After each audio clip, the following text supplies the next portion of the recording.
முடிச்சுட்டு 2 to 3:30 வரைக்கும் ஏதாவது ஒரு ஜிகே டாபிக் எடுத்து படிப்போம். படித்து முடிச்சுட்டு 3:30க்கு மேலே பசங்க இப்போ தம்பி வந்து 4 o'clock வந்து வீட்டுக்கு வந்துடுவான். அவன் வர்றவங்களையும் அவனுக்கு தேவையான ஸ்நாக்ஸ் அல்லது பிஸ்கட், ரஸ்க்கு, டீ இந்த மாதிரி ஏதாவது ரெடி பண்ணணும். 3:30க்கு வந்து நான் அந்த டீ, ரஸ்க்கு ஏதாவது ஸ்நாக்ஸ் என்ன செஞ்சு வச்சுட்டு 3:55க்கு வீட்டிலேருந்து கிளம்புவோம். கிளம்பி பஸ் ஸ்டாண்டுக்கு போனோம்னா தம்பி வந்து 4:05, 4:10 அந்த டயத்துக்கு ரீச் ஆகிடுவேன். ஏன்னா நான் பாப்பாவையும் கூப்பிட்டுட்டு போகணும் அப்படின்றதுனால ஒரு 5 minutes முன்னாடியே நான் போயிட்டு தம்பியை கூப்பிட்டு வருவேன். தம்பியை கூப்பிட்டுட்டு வீட்டுக்கு நடந்து தான் நாங்கள் வரணும். கொஞ்சம் ஒரு 5 minutes 10 minutes நடக்கிற தூரம். வந்துட்டு தம்பிக்கு அதெல்லாம் முடிச்சுட்டு 4:30 ஆயிரும். 4:30 ஆகிட்டு திரும்ப தம்பியை வந்து ஒன்று வீட்டில் விளையாடுறேன் அப்படின்னு சொல்லுவான், இல்லாட்டி ஹோம்ஒர்க் பண்ணுறேன்னு சொல்லுவான், இல்லாட்டி நீ வெளியில் கூப்பிட்டு போங்க, பார்க்கு கூப்பிட்டு போங்கன்னு எதாவது சொல்லுவான்.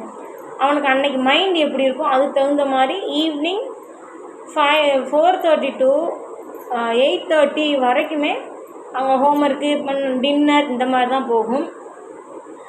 நைட்டு சப்போஸ் எனக்கு டயர்டாக இல்லை, ஏன்னா அதிக நேரம் நான் பசங்களோட விளையாடுறதுனால ப்ளஸ் ரெண்டுமே எனக்கு சி செக்ஷன்னால் எனக்கு கொஞ்சம் வந்து லேசியாக இருக்கும். அது எல்லாம் மேனேஜ் பண்ணி நான் பார்ப்பேன். பார்த்து முடித்ததுக்கப்புறம் டைம் நல்லா ஓகே பிரிஸ்காக இருந்தேன்னா நாங்கள் இயர்லியாக எந்திரிக்கிறனால ஒரு 9:30க்குள்ளே எனக்கு தூக்கம் வந்துடும். சப்போஸ் அந்த ½ an hourக்குள்ளே எனக்கு படிக்க முடியும் அப்படின்னா படிப்பேன். அப்படி இல்லை அப்படின்னா நாளைக்கு ஏதாவது பிளானில் ஏதாவது இன்றைக்கி இதாக விட்டுட்டோமான்னு மட்டும் நோட் பண்ணி வச்சுட்டு தூங்க போயிடுவேன். இன்னும் ஒரு 6 months வந்து அப்படி தான் போகும் அப்படின்னு எனக்கே தெரியுது. ஏன்னா பாப்பாவுக்கு இன்னும் கொஞ்சம் விவரம் தெரியணும், என்னை வந்து கொஞ்சம் தொந்தரவு பண்ணாமே இருக்கணும். அந்த டயத்தில் வந்து நம்மளுக்கு இப்போ வேலையில் வந்து ஹெல்ப் பண்ணுறதுக்கும் இப்போதைக்கு நியரில் வந்து யாரும் இல்லை. நான், ஹஸ்பண்ட், பசங்க 2 பேர் மட்டும்தான்.